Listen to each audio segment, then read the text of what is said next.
My mother-in-law pushed my husband into divorcing me so they could take half of what I worked hard for. I signed the divorce paper and bought her the prenup we signed. When I met Ethan, I thought I finally found peace.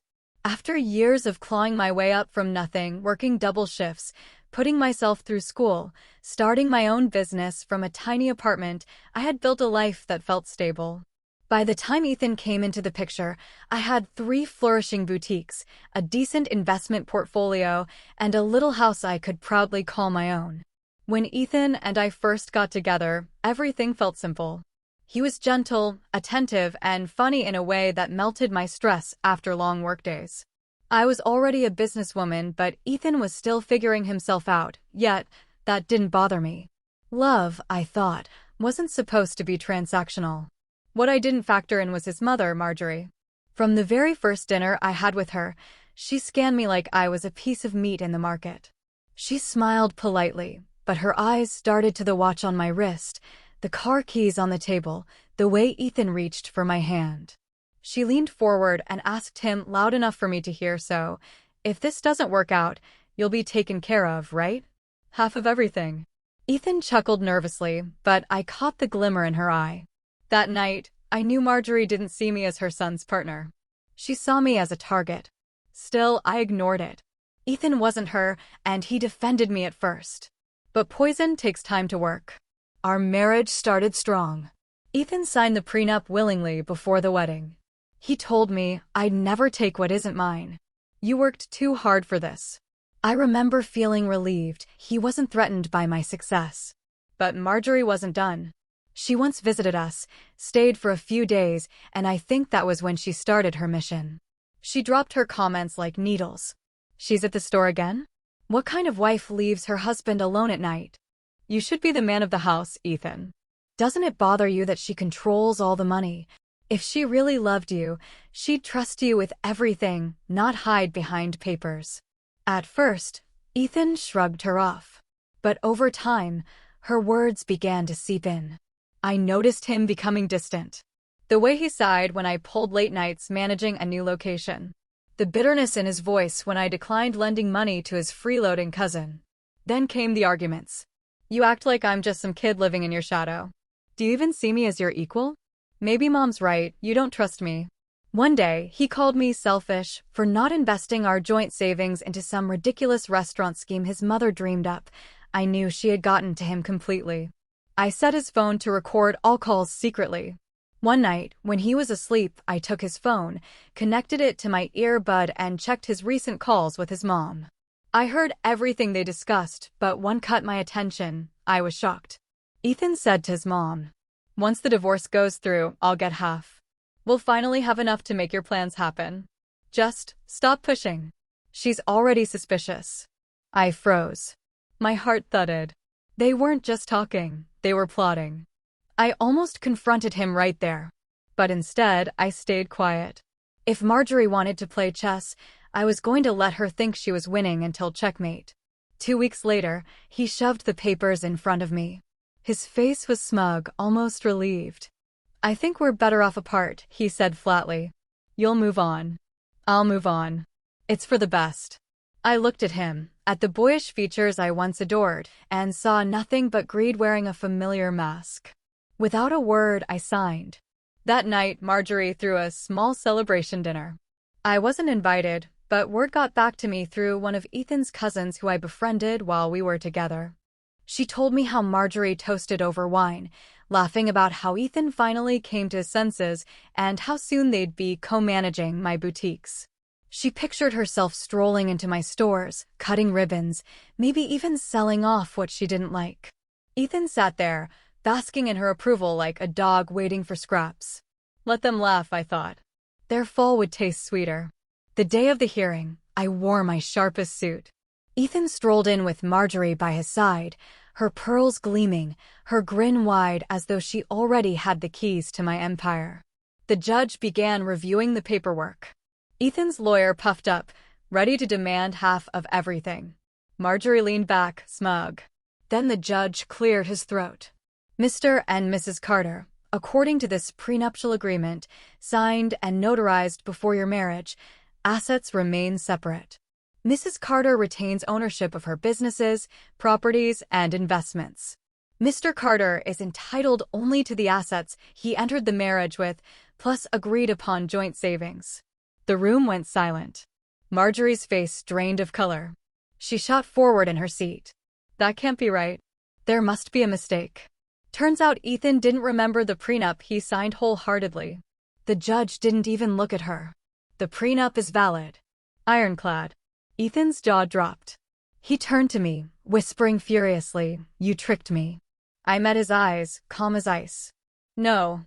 You signed it willingly. You just thought I'd never enforce it." Marjorie sputtered, "But what about the boutiques? The house?" "All mine," I said, my voice steady. I'll never forget Marjorie's face. It was as if someone had dropped a bucket of ice water over her. The triumphant gleam drained out of her eyes, replaced with raw, silent fury. Her mouth opened and closed like a fish gasping for air. She looked like someone had slapped her with reality itself. Ethan walked away with his car, his clothes, and a modest savings account. He couldn't even afford rent. Within a month, he was back living in Marjorie's guest room, jobless and bitter. As for Marjorie, her plans crumbled. No boutiques. No restaurants. No empire. Just her son, sulking under her roof, realizing too late that she had pushed him into ruining his own marriage for nothing. Word spread quickly. People who once admired her family's cleverness began whispering about how greed had backfired. Business associates stopped taking Ethan seriously. No one invests in a man who let his mother destroy his marriage over imagined riches. Meanwhile, I thrived. My boutiques expanded into 2 new cities. I traveled, reconnected with friends, and lived freely without someone dragging me down. The funniest part is, every now and then, I bump into Marjorie at the market. She avoids my eyes, but I always see it, the bitterness etched into her face. She gambled on greed and lost everything. And every single time, I remember the look on her face in that courtroom, when the judge's words shattered her fantasy. That moment was worth every sleepless night, every tear, every betrayal. Because while she plotted to take me down, I had already built my shield, the bulletproof prenup. And she never saw it coming. The gossip spread like wildfire after the court proceedings. Neighbors whispered at the grocery store. Old family friends stopped inviting Marjorie to luncheons. Even Ethan's own cousins called him a fool behind his back. It wasn't just the failed grab at my businesses, it was the humiliation. Everyone knew how they had celebrated my downfall before the divorce, only for the prenup to slam the door in their faces. Marjorie's reputation soured. What she imagined as her victory lap turned into a public shaming. People muttered words like gold digger, schemer, and the mother who ruined her son's marriage. Ethan didn't handle it well. I heard from a mutual acquaintance that their household was chaos. Ethan, stripped of pride and money, lashed out at his mother. "This is all your fault. You pushed me into this mess." Marjorie hissing replied, "Don't you dare put this on me. You're the one who signed that ridiculous prenup. You should have married someone dumber." Their once perfect alliance collapsed into shouting matches. Ethan had no money, no home of his own, and no wife. Marjorie had a bitter son eating up her resources and a ruined reputation. Exactly what they deserved. A month later, I got the message. Ethan wanted to meet to talk. He said it wasn't about money, just closure. Against my better judgment, and maybe because I wanted to see how low he'd sunk, I agreed. We met at a quiet cafe. He looked older, tired, and far less polished than the man I once married. He forced a smile and said, "You look good. Business must be doing well." I replied, "It is." He cleared his throat, looked me straight in the eye and said, "Listen, I've been thinking. Maybe we acted too fast. Maybe we let outside voices get between us. I want us to, try again. Start fresh. Get married again." I stared at him, almost laughing. "You mean after you and your mother plotted to strip me of everything? After you humiliated me in court? After you called me selfish, cold, and controlling?" His response? I was confused. "Mom pressured me. You know how she is. But I realize now, you're the best thing that ever happened to me." I leaned forward and I said, "No, Ethan. I was the best thing that ever happened to you. And you threw it away for greed. I don't recycle trash. His face fell. As I stood to leave, I added one last line. If you want to marry someone again, try proposing to your mother. She's the only woman you ever listen to.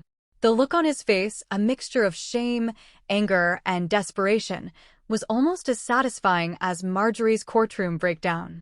I walked out of that cafe, head high, heart unburdened. Ethan sat there, a man broken not by me, but by his own choices. The cafe meeting ended with Ethan and slumped over his untouched coffee, stunned by my rejection. I thought that would be the end of it. But when a man is raised under a woman like Marjorie, he doesn't give up easily.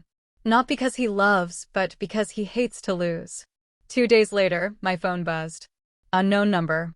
I almost ignored it until I heard the voice on the other end. It's Marjorie. I called to apologize. We may have mishandled things.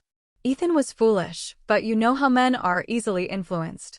By you mean? She replied, ignoring the jab. The point is, he regrets it. I regret it. You two belong together. And if you were smart, you'd forgive him. Remarry. Move forward. This time, no prenup. I laughed so hard heads turned from the jogging path. No prenup? After you tried to rob me blind? Her smile cracked. She replied after a few seconds, listen here, girl. You may think you've won, but life is long. Do you want to spend yours alone? Businesses rise and fall. Looks fade. You won't always be on top. Ethan is your best chance at stability at family. Don't be stupid enough to throw that away. I stared at her, letting the silence hang heavy. I said, no, Marjorie. Ethan was my biggest liability. And you were the parasite attached to him. I didn't throw stability away, I cut the dead weight. That's why I'm thriving and you're here begging me. I can bet that her face turned red immediately. Before hanging up, I told her, you wanted half of my life. Instead, you got all of your son. Congratulations. Enjoy him. Don't call this line again. I felt relieved. When the dust of the divorce settled, I felt lighter than I had in years. Ethan and his mother, Marjorie, had plotted to strip me of everything I worked for, but the bulletproof prenup left them humiliated and penniless. For the first time, I wasn't living under anyone's shadow. I expanded my boutiques, traveled for work, and surrounded myself with people who celebrated my success instead of resenting it. That was when I met Martin. Martin wasn't like Ethan. He didn't see me as competition or a wallet. He saw me as a partner. He owned a small but growing architecture firm, and like me, he had built it from nothing. Our first dinner turned into 3. 3 turned into weekends away. And within 3 months, it felt like we have known each other forever. Then, one morning, nausea hit me out of nowhere. I brushed it off as stress. But when it didn't stop, I went to the doctor. A simple test later, I sat frozen in the clinic chair. Congratulations. You're pregnant, the doctor said to me with a smile. Pregnant. For a while, I thought about the possibility of it being Ethan's child. Fear gripped me. I calmly asked the doctor to help me calculate. He told me, the pregnancy is just a month old. I instantly felt relaxed. That night, I sat in my living room staring at the ultrasound photo. A tiny flicker of life. My child. I was pregnant. This time, though, I wasn't afraid. I was overjoyed. Because this child wasn't tied to greed or manipulation. This child was born from love, from mutual respect, from freedom. I took a photo and sent it to Martin. He called immediately. I could sense the joy in his voice. I try to stay low because I don't need stress. But small towns have big mouths. Word spread fast that I was expecting. And of course, Ethan came running. He showed up at my boutique one afternoon, smug as ever. Grinning, he said, so, you didn't waste time, huh? I knew you'd come back around eventually. Guess fate wants us tied together after all. What are you talking about? I asked him. Ethan leaned closer and whispered, the baby. It's mine, right? You didn't have the guts to tell me, but I knew. We can fix this. Be a family again. I laughed. Out loud. Customers turned their heads. Ethan's smile faltered. Oh, I don't need to lie.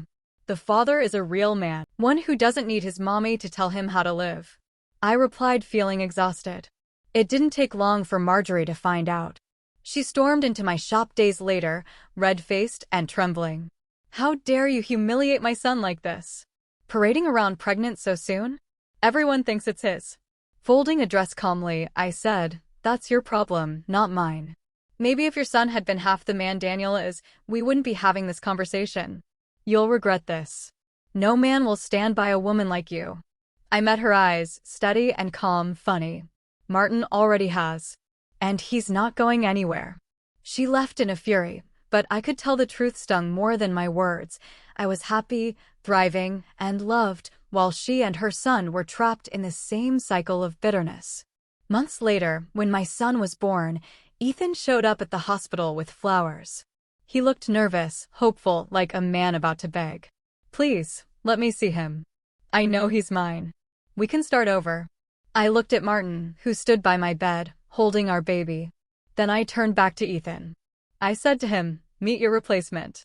This is our child, not yours." Martin kissed my forehead. Ethan's face fell, all the color draining as reality hit. Marjorie, who had slithered in behind him, gasped like a fish out of water. I added one last line before turning away. "Me, the only thing you'll ever father, Ethan, is regret." Ethan never recovered from that blow. He slunk back to Marjorie's house, jobless and bitter, while she carried the weight of a ruined reputation. As for me, I built the life they swore I'd never have: a thriving business, a loyal partner, and a child born into love, not greed. And every time I hold my son, I smile knowing that Ethan thought he had me trapped forever. But in the end, the only trap was the one he and his mother built for themselves. Thanks for watching. Please subscribe to keep this channel going.